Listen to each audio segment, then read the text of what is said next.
Hello there, fellas. It's I, the Commissioner, Far Hill Fantasy Football League. After a week hiatus, we return to burning down the Far Hill. Sorry for the week interruption. Laptop hard drive issues, had to get the stupid thing replaced, but I've got a good guy, so we did it on the cheap, and it actually was, dude hooked me up supremely, got me convinced of the Windows 7, but who cares about all that? Week 6, going into week 7, burning down the Far Hill. We've had a lot of activity here over the last 48 hours. I'm going to try and recap all of the craziness. But I will start out first by wishing congratulations to the Davis Dynasty on his new addition, little girl Maya. So congratulations, JJ. The pictures look awesome. It sounds like Brenna's doing it good. So congratulations. Can't wait for more pictures in the future. Now, moving forward, here we do the recaps. Week 6, bring your Far Hill Fantasy Football League. First up, Irish Cop defeats Doofenshmirtz Evil Inc. with the help of a Monday night kicker that Jim now finally gets clipped by, 146 to 143. Frank Gore leads the way for the Irish Cop with 37 points. So, Jim, sorry, not this time. Falls 2 and 4. It's quite sad. But yeah, and then we'll get into his his heroics going forward later. The unlucky one beats the bad dog 121 to 115. A nice, ugly, sad game, but hey, you get the win. Akers leads the way for the unlucky one, 29 points. Wow. That bastard defeats the Terre Haute Telemadantors by the score 171 to 140. No surprise there, except for I guess Chris was stunned due to his predictions all week. Fred Jackson, of course, goes for 41. I told you those stupid running backs were going to go off. Yeah, tough running backs, and I guess everyone has now reacted to such with the moves that I will go through later. Monthly Plugs gets his second victory on the year, defeats Steel Curtain 155 to 133. Ray Rice is 34, leads the way for the Monthly Plugs. He's moving closer, people. He's got 2 wins left that he needs. Yeah, and he did it with Grossman going for -5 points, which was stunning in and of itself. So that would that would probably get the fire sale from the Steel Curtain. Get to that later. Road Crew defeats Taking You Down, knocks him from the ranks of the unbeaten, 164 to 153. Marcus Colston goes for 36 for the Road Crew. What's my note here? I can't read my own note. Oh, he just knocked him down from the banks of the unbeaten. So yeah, so there, Joe. Now there's only one. Chris, you're the only one left. We're all gunning for you, but I'm not because I've already lost. And Davis Dynasty defeats John Boy's Special People, which just started his fire sale, 151 to 124. LaShawn McCoy goes for 35. Yeah, so I've mentioned these fire sales. Oh, and just a quick recap for the NFL Pick'ems co-winners this week. Fat Bastard and Taking You Down. Fantasy Pick'ems this week, co-winners. Terre Haute Telemadantors, monthly plugs. Now, to the fire sales. If you weren't paying attention or fell asleep at the wheel for the last, 24, 48 hours, here's just a recap of the 3 major trades that has gone down. John Boy's Special People started the fire sale mode off with a trade with Doofenshmirtz Evil Inc. Doofenshmirtz once again throws all caution to the wind and sells his soul yet again. Gives John Boy a first and third round pick next year, so I guess he clearly does not like the draft. That's his problem. I don't want to draft in the top of the round. Good. I'll take my hold and I'll sit there for freaking 30 minutes without doing anything except eating wings. But yeah, he gives up McGahee, Julio Jones, his first and third round picks next year to get Darren McFadden and Mike Wallace. Now on the surface, you're thinking, oh crap, he just improved himself indefinitely. And then you look at his roster. Those 2 are his best 2 people on his team. He traded to get 2 really good people on his team. He has almost nothing else to go with it. So, good luck, Jim. Steel Curtain And Taylor Holt Telemanators makes a deal. Taylor Holt Telemanators gets Carson Palmer, the newly rated Carson Palmer. And by the way, just to give you my personal feelings, get out. Okay, I'm a Bengals fan. I'm a Bengals. I go with the jersey. I don't care about the name on the jersey. So he's done. I'm out. It's not so I didn't do this trade to get Carson Palmer because I love Carson Palmer. No, no, he's done. This is a fantasy football move because I needed a backup quarterback, and since my previous one was, in this deal, I had Tebow, but that was the whole point of the trade. So I get Carson Palmer. I get the trip to Mendy's and Rodgers' fourth, fifth, and sixth round picks next year for Tim Tebow, my second round pick next year, and the couple 12 round picks that I acquired.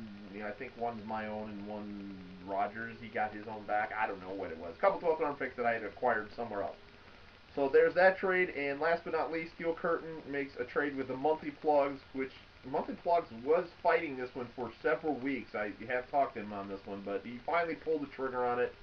Monthly Plugs gets Michael Vick and a 12th round pick from I don't know which person who's given up a 12th round pick anymore. And Steel Curtain gets the second round pick next year. So if at last count, I believe Steel Curtain has 4 second round picks next year. At last count, I'm just saying.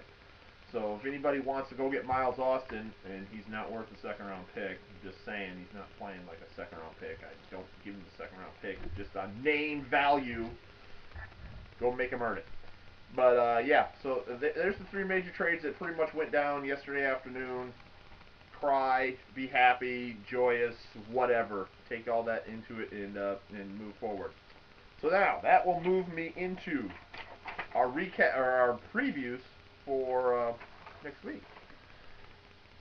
So we'll start with, and I forgot to put all these records on here, so forgive me. The unlucky one, which I believe is 4-2, at the Fat Bastard, who I know is 6-0. Now, going into the history logs in this, is found a stunning fact. Unlucky One leads the series 8-4. Who would ever have seen that? And so Unlucky One won the meeting last year. Here's another creepy, weird stat. Unlucky One has won the last 6 in the series. Would anyone else have known this if you don't go and look at this? I can't make this stuff up. Go check it out. It's crazy. I'm picking Fat Bastard to win big because he has those 2 running backs, and that's for whatever reason the Buffalo Bills only use Fred Jackson. Period. They don't throw the ball, whatever. Well, check down to Fred Jackson. We'll hand it off, and no one can stop Fred Jackson. So there's that. Road Crew 4-2, leading the Away Boys division at the Davis Dynasty, which I believe is also 4-2. He might be 5-1. No history, no meeting, of course, first meeting. I'm picking Davis Dynasty, but not with a lot of conviction because the Road Crew keeps surprising the crap out of me and is actually pissing me off. So, yeah. Bad Dog. No. Has he got 2 wins? He might have 2 wins. No, I think he's 1-5.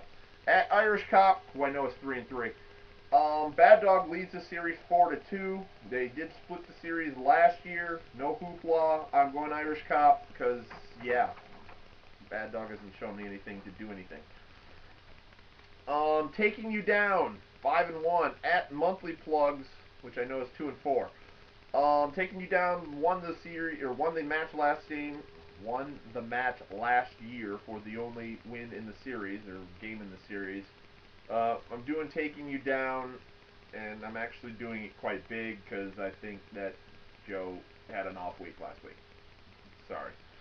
And Terre Haute Telemanators 2-4 at Steel Curtain. I think they're also 2-4. Series is tied 6-6. I did win the meeting last year, and I'm on a 4-game winning streak against the Steel Curtain. I'm picking myself. I know I got to get moving here at 2-4, and making all these trades. You got to do something now. So picking myself. Not a lot of conviction because anything can happen, and my points against is crazy high because people like to show up against me. Sad.